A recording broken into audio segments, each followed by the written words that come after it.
Hello विद्यार्थियों, स्वागत है आप सभी का एक बार फिर से ज्ञान बिंदु जीएस एकेडमी के यूट्यूब चैनल पे। मेरा नाम है मनीष उपाध्याय और हम यहाँ पे डिस्कस कर रहे हैं बिहार दरोगा के पुराने वर्षों में पूछे गए प्रश्नों के बारे में। इन प्रश्नों को करने की जो हमारा उद्देश्य है वो ये है कि एक तो आपको ये पता चल सकेगा कि कौन कौन से टॉपिक हैं जो आपके लिए ज्यादा महत्वपूर्ण है। दूसरी बात, अगर इनमें से कोई भी प्रश्न रिपीट होते हैं तो उनको आप हैंडल कर पाएंगे। और तीसरी बात, हम यहाँ पे क्या करते हैं, सभी ऑप्शंस को एक बार चेक करने की कोशिश करते हैं, या जो ज्यादा रिलेवेंस ऑप्शन होते हैं कम से कम उनको तो डिस्कस करते ही करते हैं। तो उससे आपको एक कॉन्फिडेंस बिल्डअप होगा और अगर थीम बेस्ड प्रश्न भी बनेगा तो भी आप उसको हैंडल कर पाएंगे। तो ये आपकी तैयारी में और 2 कदम आगे साबित होगा, ये जो हम टॉपिक पढ़ेंगे। अब यहाँ पे बात करें तो फिजिक्स में हमारे न्यूमेरिकल या ये जो क्वेश्चंस हैं पीवाईक्यू ये सब चल रहे हैं। और एक चीज के लिए मैं आपसे माफी चाहूंगा कि मैंने पिछले वीडियो में क्या किया, येलो पेन का प्रयोग किया और उसका कॉन्ट्रास्ट होने की वजह से वो क्लैरिटी नहीं आ पा रही थी, तो उसके लिए मैं माफी चाहूंगा। अब मैं उस कलर का प्रयोग यहाँ पे नहीं करूंगा, ठीक है। पहला प्रश्न हम पढ़ते हैं, निम्नलिखित में से किसकी तरंगदैर्ध्य सबसे कम है। यहाँ पे हमें ऑप्शन दे रखे हैं, एक्स किरणें, अवरक्त किरणें, पराबैंगनी किरणें और दृश्य किरणें। अब यहाँ पे हम बात करें कि भाई ये जो तरंगदैर्ध्य की बात है, पहले तो हमको ये समझ में आना चाहिए कि तरंगदैर्ध्य या वेवलेंथ क्या है। तरंगदैर्ध्य या फिर इसी को हम इंग्लिश में क्या कहते हैं, वेव लेंथ। तो ये असल में है क्या, तो तरंग द्वारा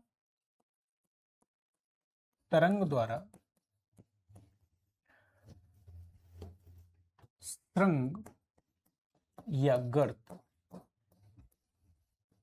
के बीच चली दूरी या एक चक्कर में चली दूरी को हम क्या कहते हैं, तरंगदैर्ध्य या वेवलेंथ कहते हैं। एक एग्जांपल से आपको ये बिल्कुल समझ में आ जाएगा। मान लीजिए एक तरंग ये है, तो यहां ये आधा चक्कर हो गया इसका और ये बाकी का इसका बाकी आधा का चक्कर हो गया, तो ये पूरा एक चक्कर हो गया। तो एक चक्कर चलने में तरंग ने यहां से यहां तक जो दूरी चली है उसी को हम तरंगदैर्ध्य या लैम्डा के नाम से जानते हैं। इसका मात्रक क्या होगा, तो क्योंकि ये एक दूरी है, एक लंबाई है, इसलिए इसका मात्रक मीटर हो जाएगा। आप इसको ऐसे भी कह सकते हैं कि भाई मान लीजिए अभी तरंग तो ये आगे भी न जाएगी, ऐसे करके बढ़ रही होगी, तो आप इसको ऐसे भी कह सकते हैं कि एक तरंग, ये ऊपर वाली जो होती है इसको श्रृंग कहते हैं और नीचे वाला जो गड्ढा है इसको गर्त कहते हैं। एक श्रृंग से लेकर के दूसरे श्रृंग के बीच की दूरी को भी हम क्या कहते हैं, लैम्डा कहते हैं, तरंगदैर्ध्य कहते हैं। या आप ऐसा कह सकते हैं कि एक गर्त से लेकर दूसरे गर्त के बीच की दूरी को हम क्या कहते हैं, उसको भी लैम्डा ही कहा जाता है। तो ये हमको आ गया तरंगदैर्ध्य का मतलब समझ में, कि वेव जब एक चक्कर पूरा करती है तो सीधे रास्ते पर, एक चक्कर पूरा करने में सीधे रास्ते पर वो जितनी आगे बढ़ जाती है उसी को हम क्या कहते हैं, तरंगदैर्ध्य कहते हैं। अब प्रश्न ये उठता है कि आखिर तरंगदैर्ध्य का यहां रिलेवेंस क्या है। तो यहां रिलेवेंस ये है कि देखो जो जो चीजें हैं, उदाहरण के लिए जैसे हमारे पास जो ये तरंगें दे रखी हैं, ये सारी की सारी तरंगें इलेक्ट्रोमैग्नेटिक वेव्स या तरंगों के उदाहरण हैं। इलेक्ट्रोमैग्नेटिक वेव्स के उदाहरण हैं। इन तरंगों को माध्यम की कोई आवश्यकता नहीं, माध्यम आवश्यक नहीं, अर्थात ये निर्वात में भी चल सकते हैं। उदाहरण के लिए सूर्य से प्रकाश पृथ्वी तक आता है, तो क्या उसको किसी माध्यम की आवश्यकता पड़ती है, नहीं पड़ती है। अब इन तरंगों को अगर हम डिवाइड करें तो ये जो तरंगें हैं ये कौन सी हैं, तो इनमें गामा किरण आती हैं या गामा तरंगें आती हैं, गामा रेज। इनमें एक्स रेज आती हैं, एक्स किरणें। फिर हम अल्ट्रा वायलेट रेज की बात करते हैं या अवरक्त प्रकाश की बात करते हैं। उसके बाद आती हैं विजुअल या दृश्य प्रकाश आता है, विजुअल रेज। फिर आती हैं इंफ्रा रेड रेज या अवरक्त प्रकाश जिसको हम कहते हैं। और फिर आती हैं माइक्रो एंड रेडियो वेव, ठीक है। अब इनकी अगर हम बात करें तो देखो ये जो तीन है, ये वाली, इन्हीं को हम क्या कहते हैं, प्रकाश कहते हैं। ये तीन तरंगों को हम क्या कहते हैं, प्रकाश कहते हैं। कौन कौन सी, एक अल्ट्रावायलेट, एक विजुअल और एक इंफ्रारेड, इसी को प्रकाश कहा जाता है। और ये सारी की सारी इलेक्ट्रोमैग्नेटिक या वैद्युत चुंबकीय तरंगों के उदाहरण है। अब आप यहां पे ये समझिए कि भाई ये जो तरंगे हैं, अगर हम नीचे की तरफ जाएंगे, नीचे की तरफ जाएंगे तो ऊर्जा इनकी क्या होती है, एनर्जी, एनर्जी इनकी कम होगी। नीचे की तरफ जा रहे हैं, ऊपर से नीचे। और इनका क्या होगा, अगर हम इनकी आवृत्ति की बात करें, फ्रीक्वेंसी की बात करें, तो नीचे जाने पर फ्रीक्वेंसी भी कम होती चली जाएगी। लेकिन अगर हम वेवलेंथ की बात करें, सीधे अब तो हम वेवलेंथ के लिए लैम्डा भी यूज कर लें, क्योंकि ऑलरेडी हम यहां समझा चुके हैं वेवलेंथ क्या है। तो लैम्डा की अगर हम बात करेंगे तो लैम्डा क्या होता है इनके लिए, बढ़ता है। तो हम ये कह सकते हैं कि नीचे जाने पर ऊर्जा घटेगी, फ्रीक्वेंसी घटेगी, बट लैम्डा नीचे जाने पर बढ़ेगा। इसका मतलब गामा रेज की जो आवृत्ति होती है वो सबसे ज्यादा होती है, गामा रेज की ऊर्जा सबसे ज्यादा होती है, बट गामा रेज का लैम्डा सबसे कम होता है। हमसे पूछा था सबसे कम तरंग दैर्ध्य किसका होगा, जो ये दी हुई तरंगे हैं। तो दृश्य प्रकाश यहां बीच में आता है और पराबैंगनी उससे थोड़ा ऊपर आता है, तो इसकी तरंग दैर्ध्य और कम हो जाएगी। एक्स रे, जो ये ऑप्शन दिए हुए हैं इनमें एक्स रे सबसे ऊपर आ रहा है भाई, वैसे तो गामा रे सबसे ऊपर है, बट जो ऑप्शन दिए हुए हैं उनमें एक्स रे यहां पे आ रहा है, इसलिए हमारा आंसर क्या हो जाएगा, यहां पे एक्स किरणें हो जाएंगी। अगर वो हमसे पूछता कि सबसे ज्यादा तरंग दैर्ध्य किसका है, तो आप बता पाते सबसे ज्यादा नीचे की तरफ जाना पड़ेगा। तो एक्स रेज, पराबैंगनी किरणें, दृश्य तरंगें और अवरक्त किरणें। अगर इसको हम कम की तरफ अरेंज करेंगे तो यहाँ पे सबसे ज्यादा और सबसे कम की तरफ ले लेते हैं, तो एक्स रेज का क्या होता है, सबसे ज्यादा है। फिर आता है अल्ट्रावायलेट रेज का, फिर आता है विजिबल का, और फिर आता है यहाँ पे किसका, फिर आता है यहाँ पे एनर्जी वाइज, अगर आपसे कहे एनर्जी या फिर फ्रीक्वेंसी। और इसका उल्टा कर देंगे तो वेवलेंथ हो जाएगा, और फिर सबसे लास्ट में यहाँ पे जो दिए हुए ऑप्शन है उसमें इंफ्रारेड आता है। तो और इसका उल्टा अगर कर देंगे तो एक्स रेज क्या हो जाएगा, मिनिमम में आ जाएगा, मतलब वेवलेंथ के लिए। सो हमारा आंसर क्या हो जाएगा, एक्स रेज। मैक्सिमम के लिए अगर बात करेगा तो मैक्सिमम के लिए आंसर क्या हो जाएगा, अवरक्त किरण हो जाएगा। भाई कम की जगह पे अधिकतम भी तो पूछ सकता है। अब इसका स्क्रीनशॉट ले लीजिए, फिर बाकी अगले प्रश्न पे चलते हैं। ठीक है, याद रहेगा। हाँ, इसमें एक और चीज अगर आप एड ऑन करना चाहें तो ये भी कर सकते हैं। भाई गामा रेज हमको कहां से मिलती हैं, तो जब कोई नाभिक टूटता है तो हमको गामा रेज मिलती है, या फिर गामा रेज हमको कब मिलती हैं, जब रेडियो एक्टिविटी की क्रिया होती है, अल्फा बीटा और गामा किरणें निकलती हैं, तो साथ में गामा किरणें निकलती हैं। अधिक ऊर्जा की किरण होने के कारण ये छोटे छोटे जीवों को मार डालती हैं। अगर हम एक्स रेज की बात करें तो जब किसी भारी धातु से इलेक्ट्रॉन टकराता है तो एक्सरेज उत्सर्जित करता है। रोंजन नाम के वैज्ञानिक ने इसकी खोज करी थी, और इसका प्रयोग किया जाता है हड्डी या इस तरह के जो कठोर ऊतक हैं, हार्ड टिश्यू हैं, उनकी इमेज लेने के लिए, उनकी फोटोग्राफी करने के लिए हम किसका प्रयोग करते हैं, एक्सरेज का प्रयोग करते हैं। लेकिन ज्यादा प्रयोग नहीं करेंगे, क्योंकि इसके ज्यादा प्रयोग से और इसमें ऊर्जा बहुत ज्यादा है, तो इसकी वजह से प्रॉपर डिस्टरबेंस हो सकता है, डीएनए खराब हो सकता है, कोशिका खराब हो सकती है, व्यक्ति को नुकसान हो सकता है स्थायी स्तर पर। अब यूवी रेज की बात करें, जो हमारी पराबैंगनी किरणें हैं, तो ये किरणें क्या होती है, इनकी भी ऊर्जा बहुत ज्यादा होती है। ज्यादा ऊर्जा होने की वजह से ये भी सूक्ष्म जीवों को मार डालती हैं। और इसका प्रयोग हम किस में करेंगे, आरओ जो वाटर होता है, आरओ को फ्री करने के लिए या उसमें से चीजों को हटाने के लिए, उसमें कीटाणुओं को मारने के लिए, जीवाणुओं को मारने के लिए हम पहले क्या प्रयोग करते हैं, अल्ट्रावायलेट रेज का प्रयोग करते हैं। लेकिन जब ये इतनी नुकसान वाली है, और हमने कहा कि ये तो प्रकाश का भाग है, प्रकाश में 3 किरणें होती हैं, यूवी, विजिबल और इंफ्रारेड, तो इसका मतलब सूर्य से जो प्रकाश आता है उसमें भी अल्ट्रावायलेट रेज होंगी। बट प्रकृति ने ऐसा बना दिया है कि भाई ये अल्ट्रावायलेट रेज आप तक नहीं पहुंच पाएंगी, तो प्रकृति ने क्या कर दिया, हमारे वायुमंडल में ओजोन लेयर बना दी, और ओजोन लेयर क्या कर देती है, इन किरणों को अवशोषित कर लेती है, तो ये किरणें हम तक नहीं पहुंच पाती, हमें कोई नुकसान नहीं कर पाती हैं। वैसे ये त्वचा कैंसर जैसी समस्याओं को जन्म दे सकती है। विजुअल लाइट की बात करें तो देखने के काम आती है।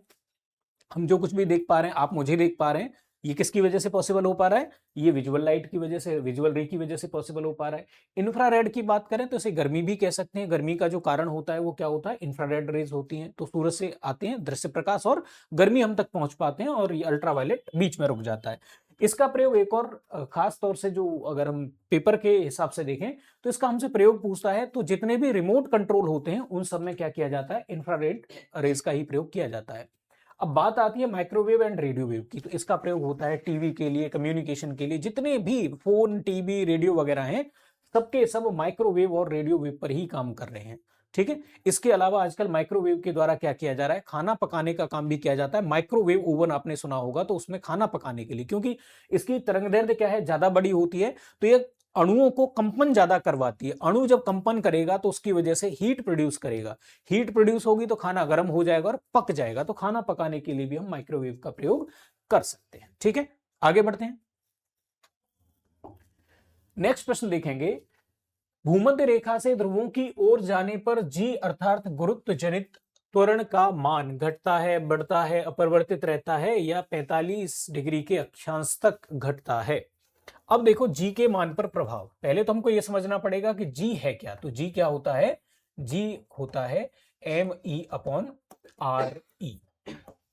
स्क्वायर। इसको हम क्या कहते हैं, गुरुत्वीय त्वरण कहते हैं, या गुरुत्व के कारण उत्पन्न हुआ त्वरण कहते हैं वस्तु में। अब इस पे प्रभाव क्या पड़ेगा, देखो एक तो यहाँ पे G डायरेक्टली प्रोपोर्शनल है ME। ME यहाँ पे मास ऑफ अर्थ, पृथ्वी के द्रव्यमान के बारे में बात हो रही है, और RE मतलब पृथ्वी की त्रिज्या के बारे में बात हो रही है, रेडियस ऑफ अर्थ के बारे में बात यहाँ पे करी जा रही है। अब आपको ये ध्यान रखना होगा, पृथ्वी का द्रव्यमान तो नहीं बदल सकता, लेकिन पृथ्वी की त्रिज्या में या ऊंचाई में परिवर्तन आ सकता है। इसका मतलब G का मान हर जगह फिक्स नहीं होता। 45 डिग्री अक्षांश पर, और कहां पर, समुद्र तट पर, समुद्र तट पर इसका जो मान होता है, जी का मान 9.8 मीटर पर सेकंड स्क्वायर होता है। ठीक है, लेकिन इसका मान बदलता भी है। अब बदलता कब है, देखो हमारी पृथ्वी पूरी तरह से गोल नहीं है, बल्कि थोड़ी सी चपटी है। मतलब ये वाली त्रिज्या पृथ्वी की छोटी है, और ये वाली त्रिज्या जो भूमध्य रेखा वाली त्रिज्या है वो थोड़ी सी बड़ी है, और ये ध्रुव वाली छोटी है। त्रिज्या छोटी होगी, ये नीचे है, त्रिज्या छोटी होगी तो जी का मान क्या हो जाएगा, बढ़ जाएगा। इसका मतलब जी यहाँ पे क्या होता है, ध्रुवों पर ज्यादा। यहां अगर आप देखेंगे भूमध्य रेखा पर, तो जी क्या होगा, त्रिज्या ज्यादा बड़ी है, तो जी यहाँ पे क्या हो जाएगा, कम हो जाएगा। अभी हमसे कह रहे हैं कि भाई भूमध्य रेखा से ध्रुवों की ओर जा रहे हैं, इसका मतलब जी यहां कम है और आप ऐसे करके जा रहे हैं, तो आप कम जी से ज्यादा जी की तरफ जा रहे हैं। इसका मतलब मान क्या हो जाएगा, बढ़ जाएगा। ध्रुवों पर, ध्रुवों पर ये कैसी होती है, ध्रुवों पर ज्यादा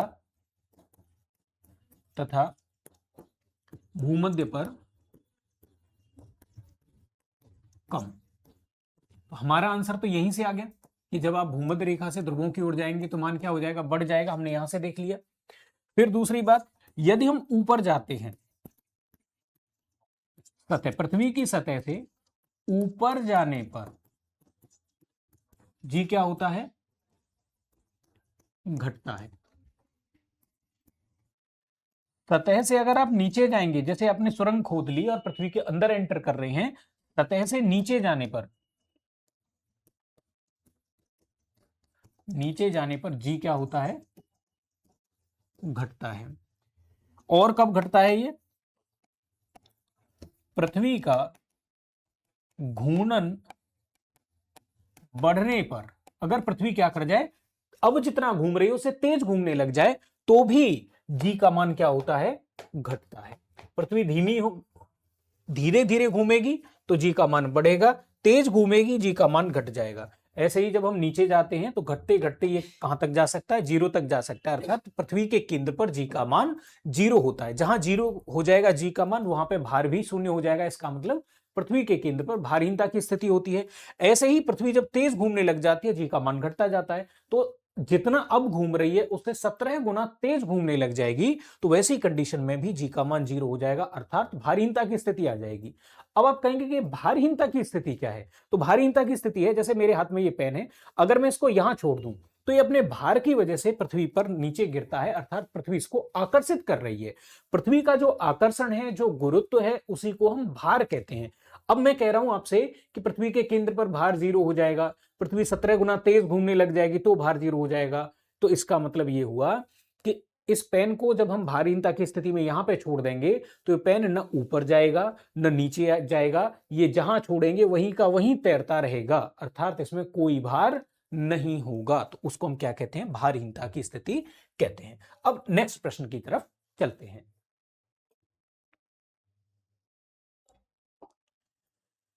ये कह रहे हैं यहां पे कि लोहे को जंग से बचाने के लिए किसका लेप किया जाता है। लोहे को जंग से बचाने के लिए किसका प्रयोग किया जाता है? जंग आप समझ रहे हैं, लोहा नॉर्मली क्या करता है, लोहा रिएक्ट करता है ऑक्सीजन के साथ और पानी के साथ। जहां भी उसको नमी और ऑक्सीजन एक साथ उपलब्ध होती हैं तो वो रिएक्शन कर लेता है। पानी उसके लिए क्या है, बेस का काम करता है, तो और फास्ट रिएक्शन करता है। अब जैसे ही वो रिएक्शन करेगा तो दूसरा एक सब्सटेंस बना लेगा। भाई रासायनिक क्रियाओं में तो जो चीजें आपस में मिलती हैं तो फिर एक नया पदार्थ बनता है। वो जो नया पदार्थ बनता है लोहे का ऑक्साइड, क्योंकि ऑक्सीजन के साथ क्रिया करेगा तो आयरन का ऑक्साइड बनेगा। आयरन ऑक्साइड बनता है, उसी को हम जंग के नाम से जानते हैं। नॉर्मली हल्का सा लाल होता है, ठीक है, जुआ केसरी टाइप का लाल होता है ये। अब इसके ऑप्शन सुन लीजिए, तांबा, सीसा, जस्ता और इनमें से कोई नहीं।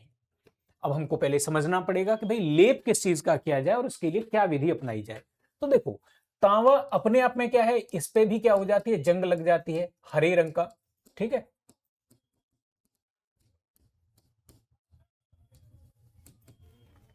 अच्छा, लेड क्या है, ये कैसी है, तो ये विषैली धातु है, विषैली धातु है। तो अगर इसका आपने लेप चढ़ाया तो वैसे ही गड़बड़ हो जाएगी फिर, ठीक है। लेड है, पारा है, ये शरीर के लिए नुकसानदायक धातु है, भारी धातु है ये। कैसी है, भारी धातु। तो न तो आप फिर इसका प्रयोग कर पाएंगे, क्योंकि इसमें तो जिसका आप लेप चढ़ा रहे हैं जंग से बचने के लिए, तो आपने क्या कर दिया, खुद ही आप फंस जाएंगे, क्योंकि तांबा भी खत्म हो जाएगा कुछ समय बाद। लेड इसलिए नहीं कर सकते कि भाई ये बार बार टच में आएगा तो हमारी ही बॉडी को नुकसान पहुंचाएगा। अब बचा हमारे पास जस्ता या जिंक। हम इसी का प्रयोग क्या करते हैं, इसके लिए जंग से बचने के लिए करते हैं। अब इधर उधर की जो पॉइंट बनते हैं यहां पे उनकी बात कर लेते हैं। देखो, सबसे पहले तो हम ये समझेंगे कि धातु है, कोई भी धातु है, तो धातु क्या करती हैं, धातु वायुमंडल या वातावरण, वायुमंडल या जल के साथ क्रिया कर लेती है। बहुत सारी धातुएं, कुछ होती है कम क्रिया करती हैं, कुछ ज्यादा क्रिया करती हैं। जैसे गोल्ड है वो क्रिया नहीं करता है, बाकी सारी धातुएं कुछ ना कुछ मात्रा में करती हैं। जिंक है वो बहुत कम करता है, लोहा थोड़ा सा ज्यादा कर लेता है। क्रिया करके नए पदार्थ बनाती हैं, जिसे जंग या रस्ट कहते हैं। जिसे क्या कहते हैं, रस्ट कहते हैं। लेकिन इसके कारण से क्या हो जाता है, धातु का क्षरण किसकी वजह से होता है, जंग। क्योंकि आपकी जो ओरिजिनल धातु है वो क्रिया करके क्या हो जाएगी, खत्म हो जाएगी। जैसे लोहे में जो जंग बन गई है, परत बन गई है, वो किसी काम की नहीं रहती, वो फेंकनी ही पड़ती है। इसका मतलब धीरे धीरे धीरे धातु क्या हो जाएगी, खत्म हो जाएगी। तो क्षरण से बचने के लिए, बचने हेतु आपको क्या करना पड़ेगा, या तो आप कोई ग्रीस या तेल का प्रयोग करेंगे, ग्रीस या तेल। क्यों, क्योंकि ग्रीस या तेल लगा देंगे तो ये पानी को या हवा को धातु के डायरेक्ट संपर्क में नहीं आने देगा, बीच में एक लेयर बना देगा। बीच में आ गया तो धातु से संपर्क होगा नहीं, संपर्क नहीं होगा तो कोई क्रिया नहीं होगी। इसका मतलब यहां पे ये ठीक है। और दूसरी बात हम क्या कर सकते हैं भाई, पेंट कर सकते हैं, वार्निश का प्रयोग कर सकते हैं। फिर तीसरी बात हम क्या करते हैं, धातु लेपन करते हैं, धातु लेपन करते हैं। धातु लेपन में हम क्या करेंगे, एक वोल्टामीटर लेंगे या एक ऐसा कोई कोई बाल्टी टाइप की कोई चीज ले लेंगे, जिसमें एक सिरा हम लेंगे जिसपे पॉजिटिव आयन लगाएंगे या पॉजिटिव तार जोड़ देंगे, और एक पर हम नेगेटिव तार जोड़ देंगे।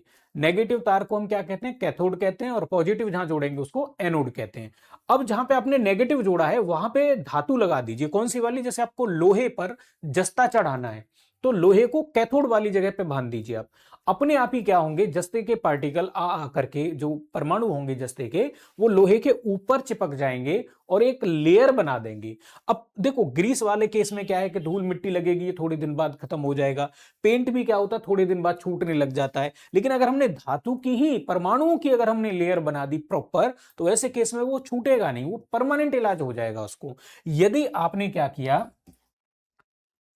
लोहे पर अगर आपने जिंक चढ़ा दिया, जिंक का लेपन, तो इसको हम क्या कहते हैं, इसी को हम कहते हैं गैल्वेनाइजेशन। इसी को हम क्या कहते हैं, गैल्वेनाइजेशन कहते हैं। तो ये जो प्रक्रिया अभी हमने इस प्रश्न में पढ़ी है उसको गैल्वेनाइजेशन कहा जाता है, ठीक है।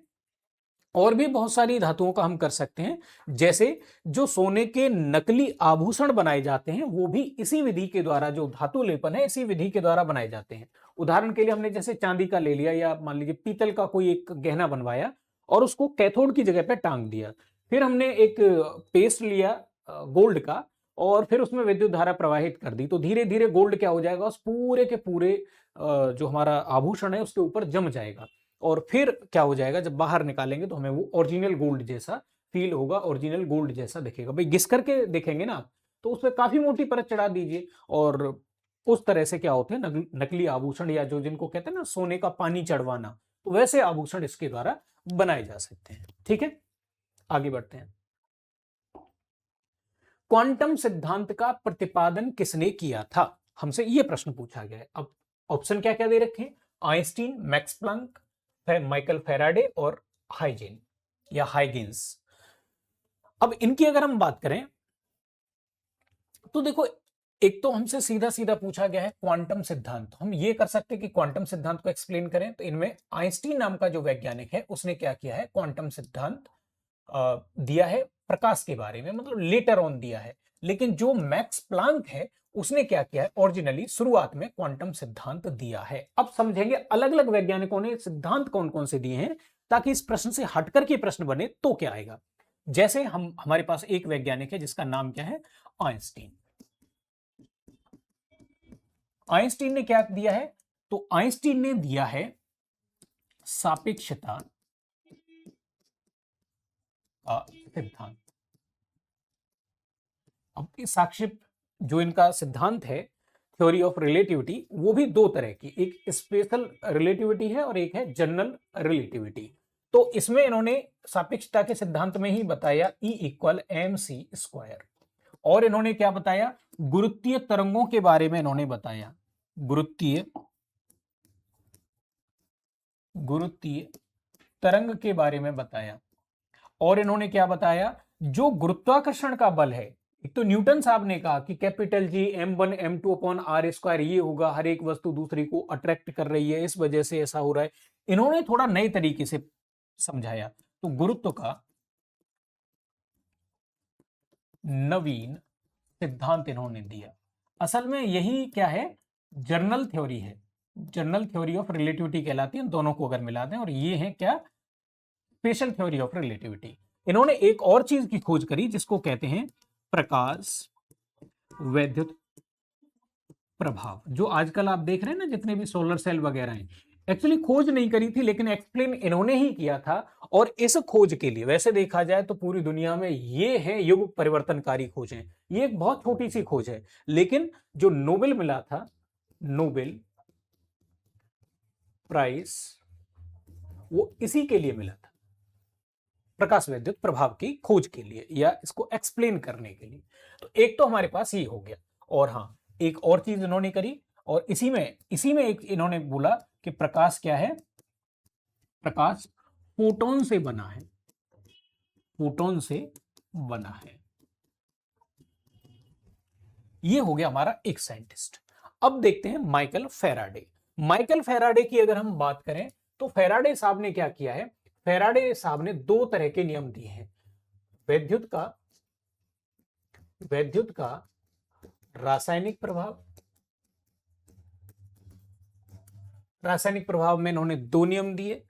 एक तो इन्होंने ये कहा कि किसी वोल्टामीटर में जब आप विद्युत धारा प्रवाहित करोगे तो जितनी ज्यादा धारा प्रवाहित करोगे उतना ही पदार्थ क्या हो जाएगा, बैठ जाएगा या निक्षेपित हो जाएगा या अवसादित हो जाएगा। जैसे अभी हमने पिछले वाले प्रश्न में एक एग्जांपल पढ़ा था कि हम क्या कर रहे हैं, जिंक को लोहे के ऊपर चढ़ा रहे हैं, तो ये बोल रहे हैं कि विद्युत धारा जितनी प्रवाहित होगी उतना ही जिंक लोहे के ऊपर उसकी परत चढ़ जाएगी। धारा कम होगी तो कम लेपन होगा, धारा ज्यादा होगी तो लेपन ज्यादा हो जाएगा। दूसरे नियम में इन्होंने ये बताया कि भाई जो वैलेंसी होती है किसी पदार्थ की उस पे भी निर्भर करता है, मतलब विद्युत धारा उस पे भी निर्भर करेगी। जैसे एग्जांपल के लिए हम बात करें, रासायनिक तुल्यांकों का नियम भी उसको कहते हैं।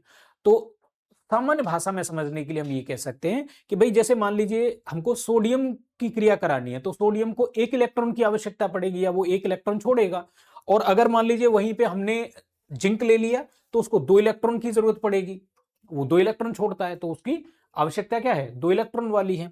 अगर हमने एल्युमिनियम ले लिया तो आवश्यकता क्या हो गई, बढ़ गई। इसका मतलब आपने जो पदार्थ लिया है वो भी डिसाइड करेगा कि उसको विद्युत धारा की कितनी मात्रा की जरूरत है। सेम अगर पदार्थ है, पदार्थ सेम ही है, तो जितनी ज्यादा विद्युत धारा उतना ज्यादा पदार्थ। लेकिन अगर पदार्थ की वैलेंसी बदल जाएगी तो जैसे जैसे वैलेंसी बढ़ेगी पदार्थ की मात्रा कम होती चली जाएगी। ठीक है, तो 2 नियम इन्होंने विद्युत धारा के रासायनिक प्रभाव में दिए। फिर इन्होंने कहा कि वैद्युत का चुंबकीय प्रभाव, वैद्युत के चुंबकीय प्रभाव में भी इन्होंने 2 नियम दिए। 2 नियम क्या दिए, पहला नियम तो ये कहा इन्होंने, फैराडे साहब ने, कि भाई देखो, अगर आप क्या करो, एक कॉइल ले लो, एक मान लीजिए आपने क्या कर लिया, बहुत सारे तांबे के तारों को लपेट करके कॉइल बना ली है। एक आपने चुंबक ले लिया, तो चुंबक को जैसे ही आप वो तांबे के तारों की तरफ लेके आएंगे, कॉइल की तरफ लेके आएंगे, तो वैसे केस में क्या होगा, इन कॉइल में या इन तारों में विद्युत प्रवाहित होने लग जाएगी अपने आप ही। ऐसी विद्युत को प्रेरित विद्युत कहा जाता है, इंड्यूस्ड करंट कहा जाता है। तो इन्होंने क्या कहा कि जब भी आप इस तरह की सापेक्ष गति करोगे, या तो कॉइल को आप चला करके लाइए चुंबक की तरफ, या फिर चुंबक को कॉइल की तरफ चला के लाइए, या उसको दूर लेके जाइए, दोनों ही अवस्थाओं में क्या होगा, विद्युत अपने आप ही प्रवाहित होने लग जाएगी। और चुंबक और कॉइल एक दूसरे को टच नहीं कर रहे हैं, लेकिन फिर भी विद्युत प्रवाहित हो जाएगी। इसका मतलब ये जो आज हम जनरेटर देख रहे हैं, ये इसी सिद्धांत पर काम करता है।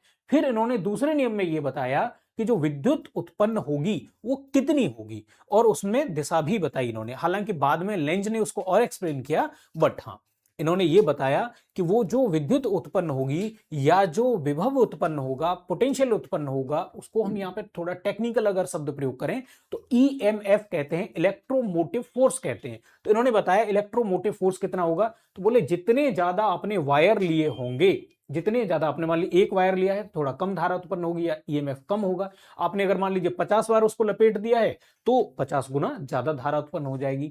दूसरी बात उन्होंने कही अपने इस नियम में दूसरे में कि भाई आप चुंबक को जितना जल्दी जल्दी उसको मूव करवाएंगे, या कॉइल को जितना जल्दी जल्दी मूव करवाएंगे, उतनी ही ज्यादा धारा उत्पन्न होगी। तो कुल मिलाकर के इन्होंने 2 प्रकार के नियम दिए हैं।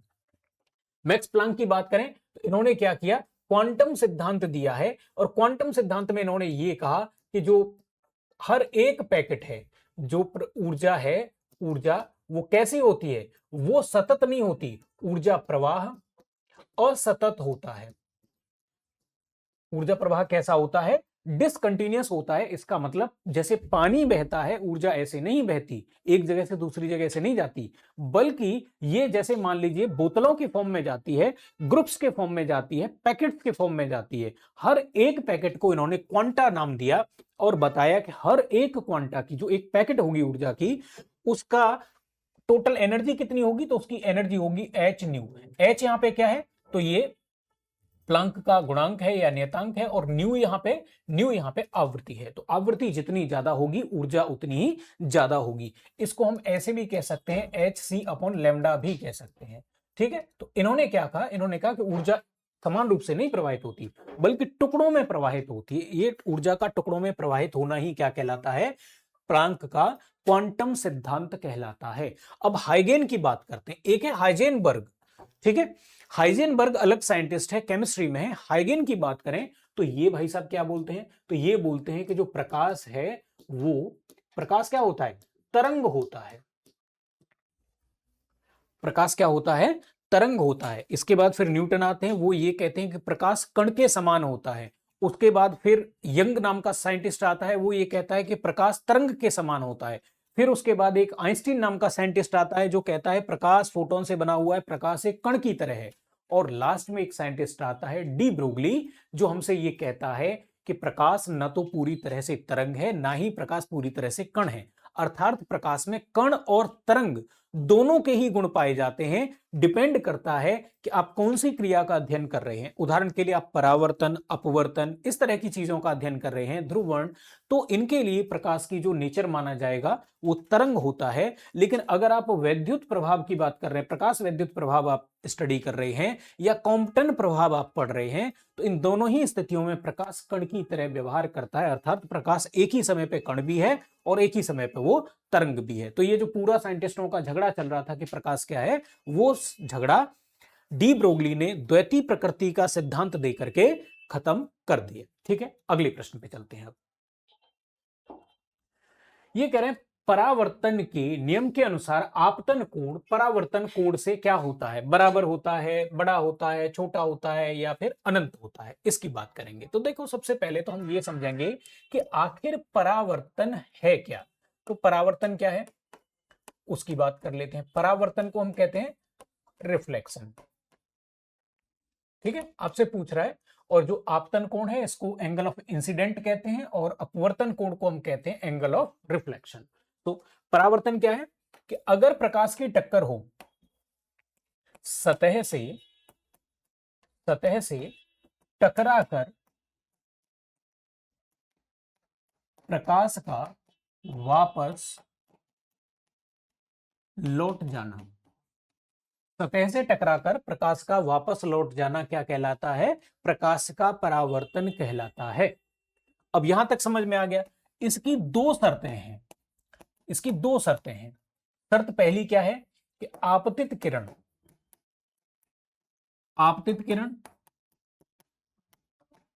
परावर्तित किरण एवं अभिलंब एक तल में हो, और दूसरी शर्त है कि जो आपतन कोण है वो किसके बराबर हो, परावर्तन कोण के बराबर होना चाहिए। अब इसको एक इमेज से देख लेते हैं। भाई कंडीशन ये है कि ये है आपकी सतह जहां से प्रकाश वापस लौटना है। मान लीजिए कांच है ये। अब ये क्या हुआ, ये प्रकाश आया, ये क्या कौन सी हो गई, इंसिडेंट रे हो गई। ये जो हमने लाइन खींची है ये आप देखेंगे इस वाली सतह वाली लाइन के साथ 90 का कोण बना रही है, इसलिए हम इसको नॉर्मल कहते हैं, अभिलंब कहते हैं इसको। और प्रकाश टकराएगा, टकराने के बाद वापस लौट जाएगा। तो जो किरण वापस जा रही है उसको हम रिफ्लेक्शन रे कहते हैं, या इसको हमने क्या कह दिया, परावर्तित किरण कह दिया। अब नॉर्मल के साथ इंसिडेंट रे जो एंगल बनाएगी उसको एंगल ऑफ इंसिडेंट कहा जाता है, और रिफ्लेक्शन रे इस नॉर्मल के साथ जो किरण बनाएगी उसको एंगल ऑफ रिफ्लेक्शन कहा जाता है। दोनों ही कंडीशनों में हम देखेंगे कि ये एंगल क्या होने चाहिए, बराबर होने चाहिए। यदि ये एंगल बराबर हैं और आपतित किरण, अभिलंब और परावर्तित किरण तीनों एक ही इसमें तल में हैं, तो वैसी स्थिति में प्रकाश वापस अपनी उसी माध्यम में लौट जाएगा जिस माध्यम से आया था। इसका मतलब परावर्तन की घटना हो जाएगी। तो आपसे यहां पे पूछा गया है the angle of incident and the angle of reflection, what is the relation between. तो ये क्या रिलेशन होगा, तो रिलेशन होगा किसका, बराबरी का रिलेशन यहां पे हो जाएगा। ठीक है। अच्छा, आपने मैंने आपको पिछले वीडियो में भी बताया था, ये बिहार दरोगा की एक बुक निकाली गई है हम लोगों के द्वारा, और ज्ञान धारा के नाम से है, आप देखेंगे। और आप इसमें देखेंगे दो यहाँ पे वॉल्यूम है। पहले वॉल्यूम में क्या किया गया है, 15 प्रैक्टिस सेट दे रखे हैं। दूसरे जो वॉल्यूम है उसमें भी 15 प्रैक्टिस सेट दे रखे हैं। इन प्रैक्टिस सेट से आपको क्या फायदा होगा, जब आप 30 प्रैक्टिस सेट लगाएंगे तो दरोगा की तैयारी आपकी पूर्ण हो जाएगी। पीवाईक्यू हम यहाँ पे करा ही देंगे, 30 सेट आप ये भी लगा लेंगे तो आपने जो कुछ भी पढ़ा है आपको एकदम से तैयार हो जाएगा। और जब आपकी इतनी तैयारी हो जाएगी तो कॉन्फिडेंस भी बिल्डअप होता है। कॉन्फिडेंस बिल्डअप होगा तो सिलेक्शन के लिए ये कॉन्फिडेंस ही ज्यादा जरूरी है। तैयारी तो देखो बहुत सारे लोग करते हैं, बहुत सारे लोगों को बहुत सारे फैक्ट भी पता होते हैं, लेकिन सिलेक्शन नहीं हो पाता कई बार। उसकी वजह ये है कि हमें पेपर देते समय कॉन्फिडेंस नहीं आता है, तो दो चार क्वेश्चन उस लो कॉन्फिडेंस की वजह से भी क्या हो जाते हैं, गड़बड़ हो जाते हैं। वो गड़बड़ी ना हो, क्योंकि आप अपने आप को कोई 4-5 मौके तो नहीं देना चाहते होंगे भाई, क्यों आप उस स्ट्रगल में जाना चाहते हैं। तो बेहतर है कि आप बुक लेकर के उसको क्या कर डालिए, प्रैक्टिस सेट लगा डालिए। ठीक है। अब अगले प्रश्न पे आते हैं। ध्वनि की प्रबलता निर्भर करती है, बोल रहे हैं आयाम पर, वेग पर, आवृत्ति पर, तरंग दैर्ध्य पर। भाई पहले तो प्रबलता की बात कर लेते हैं। ध्वनि की प्रबलता, प्रबलता होती है लाउडनेस। ठीक है, लाउडनेस क्या है, तो ध्वनि का तेज या धीमा होना, ध्वनि का तेज या धीमा होना क्या कहलाता है, लाउडनेस कहलाती है। लाउडनेस का मापन किया जा सकता है। लाउडनेस होती है डायरेक्टली प्रोपोर्शनल टू, इसको डायरेक्ट तो नहीं मेजर किया जा सकता लेकिन कंपैरेटिवली तुलनात्मक रूप से इसको मापा जा सकता है, तुलना इसकी जरूर करी जा सकती है, ये होता है लॉग आई। ठीक है, और यहां पे आई क्या है, तो आई है यहां पे इंटेंसिटी, इंटेंसिटी ऑफ साउंड, या आई को हम क्या कहते हैं, तीव्रता भी कह देते हैं। तीव्रता क्या होती है, तो तीव्रता होती है एकांक क्षेत्रफल से गुजरने वाली ऊर्जा कितने समय में, एकांक समय में।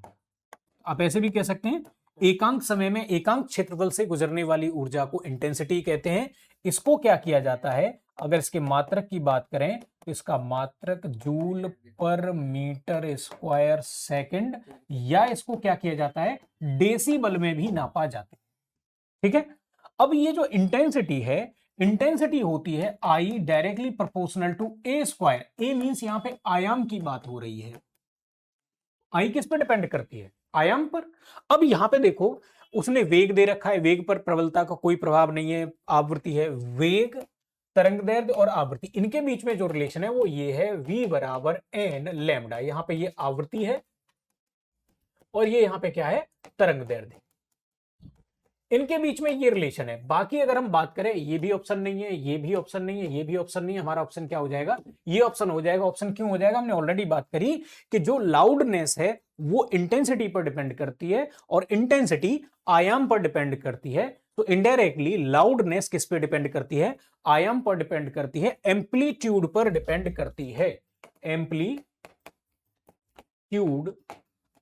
पर डिपेंड करती है ये। ठीक है, अब अगले प्रश्न की तरफ बढ़ते हैं। हमसे पूछा जा रहा है कि प्रकाश का तरंग सिद्धांत किसने दिया था। हमने अभी इसको पढ़ा था, ठीक है, पीछे भी हमने इसको डिस्कस किया था कि किस किसने तरंग सिद्धांत दिया। तो भाई प्रकाश क्या है, सबसे पहले तो हमको यह समझना पड़ेगा, तो who gave the wave theory of light, ये हमसे पूछा गया है। लाइट एक्चुअली क्या है, ऊर्जा का प्रकार है जो क्या करता है, देखने में क्या करता है, सहायक है। फिर हमसे पूछा गया है कि भाई प्रकाश क्या है, प्रकाश क्या है, ये पूछा गया है। तो अब अलग अलग साइंटिस्ट हैं, हाइगेन्स, वहां हाइजेन लिखा हुआ है, वो मिसप्रिंट हुआ है, वो हाइगेन्स है। हाइजेनबर्ग एक अलग साइंटिस्ट है, ठीक है, वो उसका है अनिश्चितता का सिद्धांत कि किसी भी कोई अगर कण है इलेक्ट्रॉन जैसा या कोई छोटा कण है तो आप एक ही टाइम पे उसकी एग्जैक्ट लोकेशन नहीं पता कर सकते हैं। ठीक है, अगर आप लोकेशन पता कर लेंगे तो उसकी वेलोसिटी में गड़बड़ी आ जाएगी या उसकी संवेग में गड़बड़ी आ जाएगी, और अगर आपने उसका संवेग या उसकी वेलोसिटी सही से पता कर ली तो आपको उसकी लोकेशन में फिर गड़बड़ी आएगी। एक चीज तो आपको एक बार में गड़बड़ करनी ही करनी है, तो इसी को कहा जाता है अनिश्चितता का सिद्धांत। तो हाइजेनबर्ग का जो सिद्धांत है वो अनिश्चितता का सिद्धांत है। हाइगेन का जो सिद्धांत है वो क्या है, तो इन्होंने कहा कण क्या होता है, सॉरी प्रकाश के बारे में इन्होंने बोला, प्रकाश क्या है, तो उन्होंने बोला प्रकाश क्या है, प्रकाश तरंग है। फिर आया न्यूटन का नंबर, न्यूटन ने क्या कहा, प्रकाश क्या है, प्रकाश कण है या कणों से बना है। फिर आया किसका, यंग का नंबर, यंग ने क्या कहा, प्रकाश क्या है, प्रकाश तरंग है। फिर नंबर आया किसका, आइंस्टीन का, आइंस्टीन ने क्या कहा, प्रकाश क्या है, कण है, कण मतलब फोटोन है। और सबसे एंड में जो आधुनिक सिद्धांत है वो आया किसका, तो वो आया डी ब्रोगली। डी ब्रोगली ने क्या कहा कि प्रकाश कण और तरंग दोनों हैं। अब इनमें से कोई भी आपसे पूछेगा बड़े आराम से बता पाएंगे। तो उन्होंने हमसे यहां पूछ रहा है कि भाई प्रकाश का तरंग सिद्धांत किसने दिया, तो सबसे पहले किसने बोला था, हाइगेन्स ने। न्यूटन ने क्या बोला था, प्रकाश का कण का सिद्धांत दिया, कौन सा, कण का सिद्धांत दिया।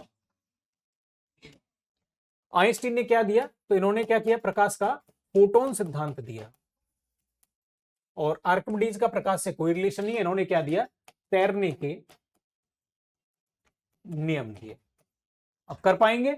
अगर कल को ये पूछ ले कि भाई आर्किमिडीज ने कौन सा सिद्धांत दिया है, तैरने का सिद्धांत किसने दिया है, तैरने के नियम किसने दिए, तो आप बड़े आराम से वो भी बता पाएंगे। ठीक है, अब नेक्स्ट क्वेश्चन पे चलते हैं।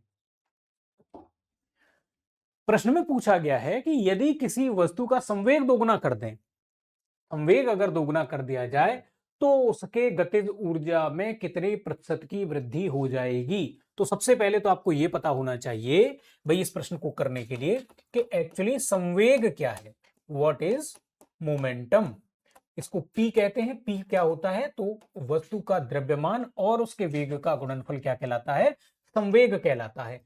अब फिर आपको यह भी पता होना चाहिए कि व्हाट इज काइनेटिक एनर्जी, किसी वस्तु में उसकी गतिज ऊर्जा वस्तु की गति के कारण निहित होती है, अर्थात वस्तु की गति के कारण निहित ऊर्जा को हम गतिज ऊर्जा के नाम से जानते हैं। अब हमें यह भी देखना पड़ेगा कि भाई ये जो सारा का सारा डाटा है ये कितना हो गया, हाफ एम वी स्क्वायर इसका फॉर्मूला। अब मैं m का अगर ऊपर मल्टीप्लाई कर दूं, m का नीचे भाग दे दूं, तो आप कहोगे ये तो कोई फर्क नहीं है, किसी भी चीज में एक का गुणा कर दो एक का भाग दे दो, कोई फर्क नहीं है। इसका मतलब ये हो जाएगा m square V square upon m। लेकिन आपने अभी तो कहा कि एम वी तो क्या होता है, संवेग होता है, इसलिए ये हो जाएगा पी स्क्वायर अपॉन 2m। ये इक्वेशन 1 मान लीजिए। आप इसको कह रहे हैं कि संवेग दोगुना कर दिया जाए, तो ठीक है संवेग को दोगुना कर देते हैं। पहली कंडीशन ये हो गई। अब की बार गतिज ऊर्जा को मान लीजिए के डैश मान लिया, वो कह रहे हैं संवेग को दोगुना कर दिया गया, तो ठीक है संवेग को दोगुना कर देते हैं। द्रव्यमान के बारे में उन्होंने कुछ नहीं कहा, तो उसको कुछ नहीं कहते हैं। तो ये हो जाएगा हमारे पास 4p square upon 2m। But p square upon 2m अभी हमने कहा था ये तो गतिज ऊर्जा है पुरानी वाली, तो हमको इक्वेशन नंबर 1 से, ये वाले इक्वेशन से हमको पता चल गया कि तो के है। अब अगर वो हमसे पूछता कि गतिज ऊर्जा कितने गुना हो जाएगी, तो हम ये कहते 4 गुना हो जाएगी। अब देखो उसने कंफ्यूज करने के लिए 400% वाला ऑप्शन ही सबसे पहले दे रखा। उन्होंने कहा नहीं वृद्धि कितने परसेंट हो जाएगी, तो परसेंटेज वृद्धि निकालने के लिए आपने मैथमेटिक्स में पढ़ा होगा कि पहले राशियों का क्या करते हैं, अंतर निकालते हैं और उसमें 100 का क्या कर देते हैं, गुणा कर देते हैं। इसका मतलब अंतिम वैल्यू 4k है, पहले वाली वैल्यू क्या थी, इसको आप ऐसे भी और थोड़ा डिटेल में लिखें तो ऐसे करके लिख सकते हैं भाई कि जो अंतिम कंडीशन है उसमें से पहली कंडीशन घटा के पहली कंडीशन का दे देंगे भाग, और ये हो जाएगा हमारा 4k माइनस के अपॉन के इंटू 100। 4k में से ये कितना बचा, 3k अपॉन के इंटू 100, और या फिर इसको हम कह सकते हैं 300%। कंफ्यूज इस चीज से नहीं होना है कि 4%। अगर वो गुना पूछता तो बिल्कुल आंसर आपका सही होता, 4 गुना, लेकिन परसेंट वृद्धि कितनी हुई, तो 300% की वृद्धि हो गई इसमें। आगे बढ़ जाए, आगे बढ़ते हैं। कह रहे सही कथन चुनिए, लाल प्रकाश का तरंग दैर्ध्य बैंगनी प्रकाश से कम है, लाल प्रकाश का तरंग दैर्ध्य बैंगनी प्रकाश से ज्यादा है, बैंगनी प्रकाश का तरंग दैर्ध्य हरे प्रकाश से ज्यादा है, बैंगनी प्रकाश का तरंग दैर्ध्य पीले प्रकाश से ज्यादा। अब ऐसे तो ये गड़बड़ हो जाएगा। अभी हमने वैसे तो सारा का सारा प्रकाश पढ़ लिया था, लेकिन विजुअल लाइट की अगर हम बात करें, तो विजुअल लाइट की बात करें अगर हम, दृश्य प्रकाश इसको हम कहते हैं, दृश्य प्रकाश इसको कहा जाता है। दृश्य प्रकाश को जब किसी प्रिज्म से गुजारा जाता है, किसी तिकोने अगर हम कांच के टुकड़े से इसको गुजारें, तो वैसी कंडीशन में दृश्य प्रकाश जो है वो 7 रंगों में विभाजित हो जाता है। 7 रंगों में कौन कौन से आएंगे उनको भी हम देख लेंगे अब यहाँ पे, ठीक है। अब एक आता है यहाँ पे विविग्योर।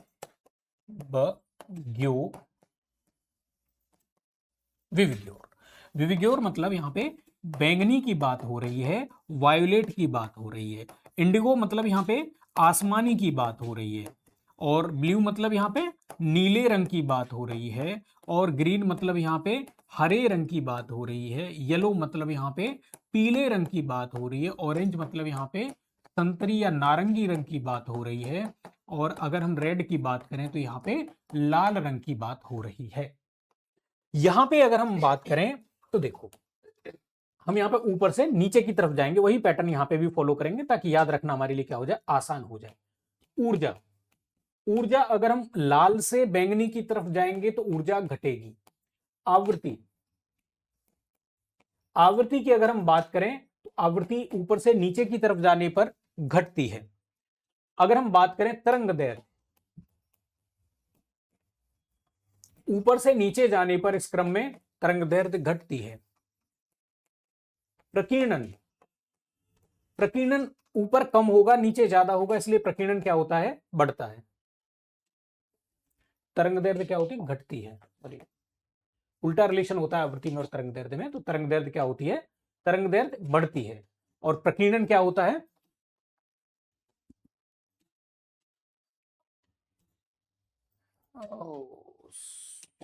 सॉरी, नीचे की तरफ जाएंगे ऊर्जा बढ़ेगी, ऊर्जा बढ़ेगी, आवृत्ति बढ़ेगी, तरंग दैर्ध्य क्या होगी, तरंग दैर्ध्य घटेगी। नीचे की तरफ जाएंगे तो क्योंकि नीचे ऊर्जा क्या है, सबसे ज्यादा है, लाल रंग की ऊर्जा सबसे कम है, लाल रंग की तरंग दैर्ध्य सबसे ज्यादा है, और लाल रंग का प्रकीर्णन सबसे क्या होता है, कम है। नीचे की तरफ जा रहे हैं ना, तो नीचे की तरफ जाएंगे तो प्रकीर्णन क्या होता जाएगा, बढ़ता चला जाएगा। तो लाल रंग का प्रकीर्णन सबसे कम होता है और नीचे बैंगनी रंग का प्रकीर्णन सबसे ज्यादा होता है। तो ये आप चार रिलेशन आपसे पूछता है, इसलिए आपको एक प्रश्न भी आपने किया था कि भाई आकाश नीला क्यों दिखाई देता है, क्योंकि नीला, बैंगनी, आसमानी और नीला, इनका प्रकीर्णन ज्यादा हो जाता है। और रेले ने यह कहा था कि जिसकी तरंग दैर्ध्य कम होगी उसका प्रकीर्णन ज्यादा होगा, और जिसकी तरंग दैर्ध्य ज्यादा होगी इसलिए उसका प्रकीर्णन कम होगा। इसलिए लाल रंग की लाइटों को सिग्नल के लिए, इमरजेंसी सिग्नल्स के लिए प्रयोग किया जाता है, क्योंकि इनका प्रकीर्णन बहुत कम होता है। सूर्योदय के समय, सूर्यास्त के समय हमें लाल दिखाई देता है सूर्य, क्योंकि लाल रंग का प्रकीर्णन सबसे कम होता है। आसमान हमें नीला दिखाई देता है, समुद्र नीला दिखाई देता है, क्योंकि इन रंगों का प्रकीर्णन सबसे ज्यादा होता है। अब आप प्रश्न पे आइए, ये कह रहे हैं लाल रंग का तरंग दैर्ध्य बैंगनी प्रकाश से कम है। भाई लाल रंग का तरंग दैर्ध्य इन प्रकाशों में सबसे ज्यादा होता है और उसकी ऊर्जा सबसे कम होती है। नीचे की तरफ जाने की बात करें तो ऊपर वाला स्टेटमेंट ये गलत हो गया। लाल प्रकाश का तरंग दैर्ध्य बैंगनी प्रकाश से ज्यादा है, ये बात बिल्कुल सही है। बैंगनी प्रकाश का तरंग दैर्ध्य हरे प्रकाश से ज्यादा है, बैंगनी का तरंग दैर्ध्य सबसे कम होगा ना, तो ये भी गलत हो गया। फिर कह रहे हैं बैंगनी प्रकाश का तरंग दैर्ध्य पीले प्रकाश से ज्यादा, बैंगनी सबसे नीचे, हरा, पीला, नीला, गुलाबी सब ये ऊपर आ रहे हैं, इसका मतलब ये स्टेटमेंट भी गलत हो जाएगा। अब तरंग दैर्ध्य की जगह पे अगली बार आपसे आवृत्ति पूछ सकता है, ऊर्जा पूछ सकता है, प्रकीर्णन पूछ सकता है, तो आप इस क्रम में इसको याद रख सकते हैं। आगे बढ़ते हैं। पूछ रहे हमसे एंगस्ट्रॉम इकाई है तरंग दैर्ध्य की, आवृत्ति की, ऊर्जा की या वेग की। देखो एंगस्ट्रॉम का मतलब क्या है, पहले तो हमको यह समझना पड़ेगा। तो एंगस्ट्रॉम का मतलब है 10 की पावर -10 मीटर। जैसे नैनो का मतलब होता है, नैनोमीटर का मतलब है 10 की पावर -9 मीटर। ऐसे ही फेम्टोमीटर या फर्मी का मतलब होता है 10 की पावर -15 मीटर। अब ये रेंज है, ये क्या है, परमाणु की रेंज है, या ये कहिए कि परमाणु से थोड़ी बड़ी रेंज है, ये अणु की रेंज है, ठीक है। और ये क्या है, ये नाभिक की रेंज है। अब होगा क्या, अगर हमको मान लीजिए परमाणु के बारे में स्टडी करनी है, तो अणु से तो छोटा है और नाभिक से बड़ा है, तो बीच में कहीं लेना पड़ेगा। तो बीच में एक नई राशि ले ली गई, एंगस्ट्रॉम। छोटी छोटी दूरियों को नापने के लिए क्या है, दूरी का या लंबाई का, क्या है ये, लंबाई का ये मात्रक है। अगर ये लंबाई का मात्रक है तो आप इसमें देखेंगे आवृत्ति लंबाई नहीं होती, वेग लंबाई नहीं होती, ऊर्जा लंबाई नहीं होती, तो ना इसका है ना इसका है ना इसका है, बचा क्या, ये क्या है, तो ये लंबाई ही होती है। अर्थात तरंग द्वारा एक चक्कर तय करने में, एक चक्कर घूमने में सीधी चली गई दूरी को, सीधी चली गई लंबाई को ही हम क्या कहते हैं, तरंग दैर्ध्य कहते हैं। इसलिए किसकी मात्रक हो जाएगा, ये तरंग दैर्ध्य का मात्रक हो जाएगा। अब फिर हमारे मन में यह भी आ सकता है कि आवृत्ति का मात्रक क्या होगा, तो आवृत्ति का मात्रक होता है हर्ट्ज और वेग का मात्रक होता है मीटर पर सेकंड, और ऊर्जा का मात्रक होता है जूल, या फिर इसका मात्रक होता है अर्ग। ठीक है, आगे आते हैं। आवृत्ति को मापा जाता है, अभी हमने देखो इस प्रश्न में इसी चीज को यहां पे बात करी थी, आवृत्ति को किसमें मापा जाता है। तो पीवाईक्यू करने का यही सबसे बड़ा फायदा है कि आप चारों ऑप्शन को अगर समझते चल रहे हैं तो आपको दिक्कत नहीं होगी। बहुत सारे प्रश्न होते हैं, इवन ये मान लीजिए कि 20 से 30% ऐसे क्वेश्चन होते हैं जो रिपीट होते हैं हर बार। अब नए प्रश्न आएंगे कहां से, तो कभी इस वाले ऑप्शन को उठा के वहां रख देगा, कभी किसी को उठा के कहीं रख देगा, वैसे बदल जाते हैं बस। अब देखो ये फिर से रिपीट हो गया। अभी हमने बात करी थी आवृत्ति को किसमें मापा जाता है, तो आवृत्ति को हर्ट्ज में मापा जाता है, और हर्ज को ही हम क्या कहते हैं, चक्कर प्रति सेकंड को ही हर्ज कह दिया जाता है। हेनरिक हर्ज एक साइंटिस्ट है, उनके सम्मान में। रेडियन की बात करें तो रेडियन को किसमें, रेडियन किसका मात्रक है, तो ये कोण नापने का मात्रक है। ऐसे ही एक मात्रक है स्टेरेडियन जो घनकोण नापता है। अगर यहाँ पे बात करें मीटर पर सेकंड, तो देखो पिछले वाले क्वेश्चन में ही हमने यहाँ पे बात करी थी किसकी, वेग की। वेग का मात्रक क्या है, मीटर पर सेकंड। तो ये या तो ये वेग नापता है या फिर ये क्या करता है, चाल को नापता है। वाट की बात करें तो ये शक्ति का मात्रक है। किसका, शक्ति का मात्रक। आप बड़े आराम से बताएंगे आवृत्ति किसका मात्रक है, तो ये किससे रिलेटेड है, ये हर्ट्ज से रिलेटेड है आवृत्ति, याद रहेगा। आगे बढ़ते हैं। फ़ारेनहाइट तापमापी ऊपरी और निचले बिंदु के मध्य कितना है, तो फ़ारेनहाइट थर्मोमीटर का जो अपर पॉइंट है और लोअर पॉइंट है उसमें कितना डिफरेंस है, हमसे ये पूछा गया। 100 या 210 का या 90 का या फिर 180 का, ये हमसे पूछा गया। अब जरूरी नहीं कि इस बार इसने फ़ारेनहाइट पूछा है तो अगली बार हमसे डिग्री सेल्सियस पूछ सकता है, र्यूमर पूछ सकता है, केल्विन पूछ सकता है। तो पूरी हम एक टेबल बना लेते हैं ताकि हमको ये एक मोटा मोटा आइडिया इसका मिल जाए। यहां पे रहेगा तापमापी, यहां पे रहेगा इसका लो पॉइंट, जहां पे इसको हम आइस भी कह सकते हैं, जहां पे बर्फ जमती है वो लो पॉइंट कहलाता है किसी भी तापमापी का। और ये रहेगा इसका हाई पॉइंट, इसको हम कहते हैं बॉइलिंग पॉइंट। पानी की बॉइलिंग किस पॉइंट पे होगी, वो पॉइंट की बात कर रहे हैं। पहला हम ले लेते हैं सेल्सियस, पहला हमने क्या लिया, सेल्सियस। दूसरा हम लेंगे फ़ारेनहाइट, और तीसरा हम ले लेते हैं र्यूमर, और चौथा हम ले लेते हैं केल्विन। 4 टोटल हमारे पास प्रमुख तापमापी हैं। सेल्सियस की बात करें तो इन्होंने कहा कि बर्फ 0 डिग्री पर जमती है और पानी 100 डिग्री पर उबलता है। फ़ारेनहाइट ने कहा कि बर्फ जमती है 32 डिग्री पर और ये उबलती है 200, मतलब भाप बनती है 212 पर। र्यूमर ने कहा कि नहीं, बर्फ 0 पर ही बनती है लेकिन पानी 80 डिग्री पर उबल जाता है। केल्विन ने कहा कि नो नो नो, ये 273 पर क्या बनती है, बर्फ बनती है, और 373 पर क्या हो जाती है, पिघल जाती है, या मतलब भाप बन जाती है।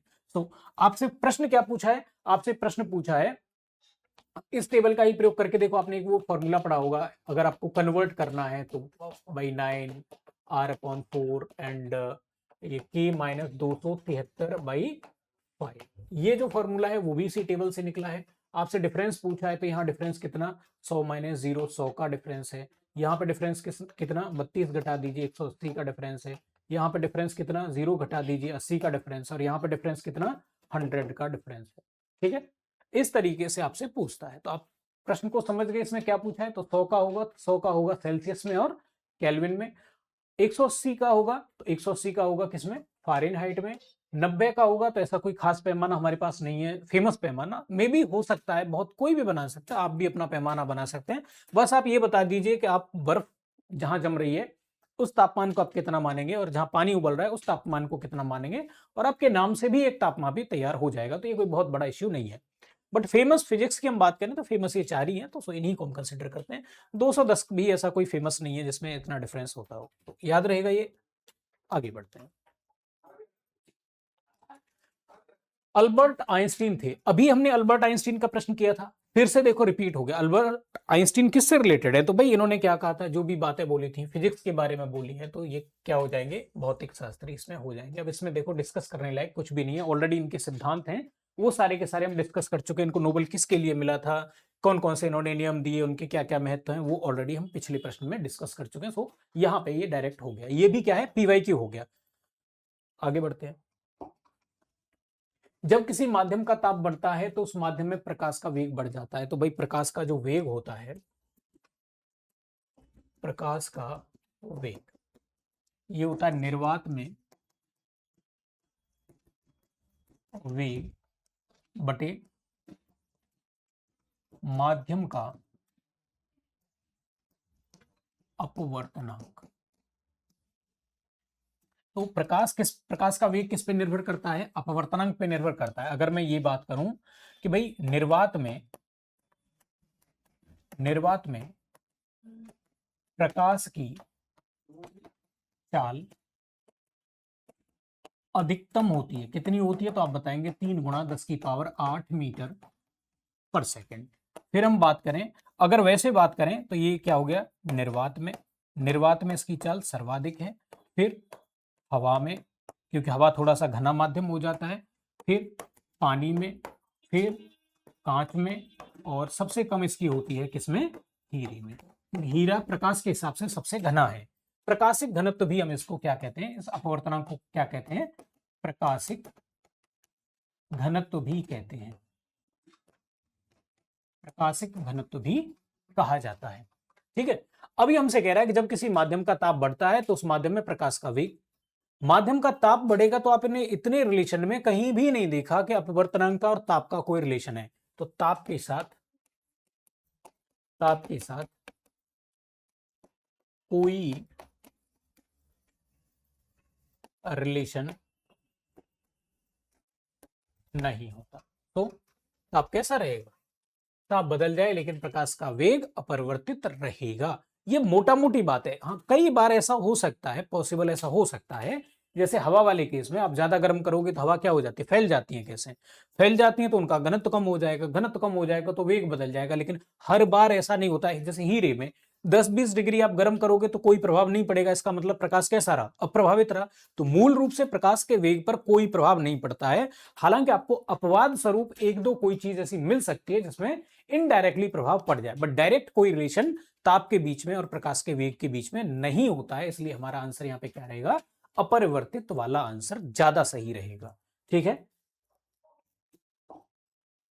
अब बात करते हैं कि एक अश्व शक्ति में कितने वाट होते हैं। तो भाई जेम्स वाट करके एक साइंटिस्ट हैं, उन्होंने इंजन बनाया और इंजन बना करके जब वो लोगों के पास गए तो समझाने लगे कि मेरा जो इंजन है ये आपके घोड़े से 3 गुना ज्यादा ताकतवर है, 4 गुना ज्यादा ताकतवर है।